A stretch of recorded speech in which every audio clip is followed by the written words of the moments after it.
Dinu Moriya, yes वही दीनू मोरिया जिसके घर पे दिशा सालियान के यहाँ पे पार्टी हुई थी, जो नारायण राणे कह रहे हैं, और वही दीनू मोरिया जो आदित्य ठाकरे का सबसे ज्यादा क्लोज फ्रेंड है बॉलीवुड का। वही दीनू मोरिया जिसके भाई को आदित्य ठाकरे कॉन्ट्रैक्ट देते हैं और वो उसी के चक्कर में दीनू मोरिया ईडी की इसमें फंस गए थे।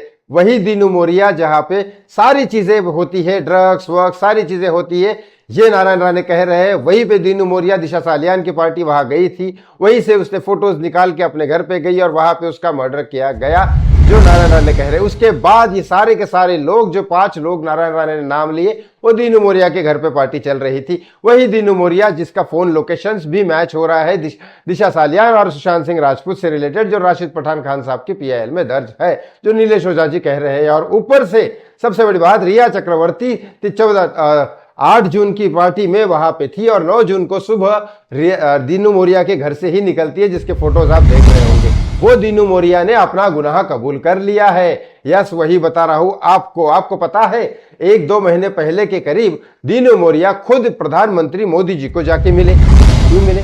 इससे पहले तो किसी प्रधानमंत्री को दीनू मोरिया नहीं मिले। जब वो सेलिब्रिटी थे तब भी नहीं मिले। जब 2014 में मोदी जी पहली बार इलेक्शन जीते तब भी नहीं मिले। 2019 में जीते तब भी नहीं मिले। अब ये मुद्दा जब कोर्ट में चल रहा है, आदित्य ठाकरे, दिशा सालियान, सुशांत सिंह राजपूत का, तब जाके दीनू मोरिया नरेंद्र मोदी को मिले। नरेंद्र मोदी सबको अच्छे से ही मिलते हैं, वो थोड़ी ना कोई प्रॉब्लम बाद में सामने सामने झगड़ा करेंगे। तो वो मिल रहे, वहां पे कहा जा रहा है उन्होंने सब कुछ सच बता दिया।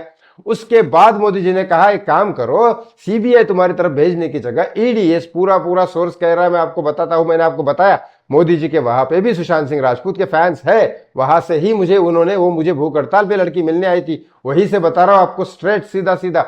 अब वहां पे उन्होंने बोला कि तुम्हारे वहां ED आएगी, ED की जांच बैठेगी, वहां होगा कुछ नहीं आपको, वहां अंदर इंटरनली CBI ऑफिसर्स आएंगे, वहां आप सबको सबूत और सारी चीजें दे दो। तो दीनू मोरिया ने अपने आप को बचाने के लिए सबके नाम और सारी चीजें बता दी। अब CBI के पास सब कुछ है। अब रही बात इंसाफ क्यों नहीं मिल रहा है, बराबर। अब रही बात, ये इंसाफ CBI के हाथ में नहीं है, ये इंसाफ है सेंट्रल गवर्नमेंट मतलब BJP के हाथ में। शुरुआत मोदी जी से हुई, वहां पे ये BJP के हाथ में सारी चीजें चली गई। इनके पास सारे एविडेंस, सबूत, इतने सबूत है कि इनको 2 दिन नहीं लगेगा कोर्ट में साबित करने को कि इन्होंने गुनाह किया है, और डायरेक्ट इनको जेल के अंदर डालने के लिए 2 दिन नहीं लगेगा। कितने भी बड़े इंसान हो, इतने स्ट्रांग सबूत है। तो फिर ये सबूत इंसाफ देना चाहती है या नहीं? अगर इंसाफ देना चाहती है तो फिर ये इलेक्शन के टाइम पे दे सकती है, जो अभी आने वाले हैं, जो अभी देना चाहिए। अगर नहीं देना चाहती है तो इन्होंने डील की है कुछ ना कुछ बड़ी। आपको क्या लगता है इस कमेंट बॉक्स में कमेंट करके जरूर बताएं। थैंक यू सो मच, बहुत बहुत धन्यवाद। जय श्री राम।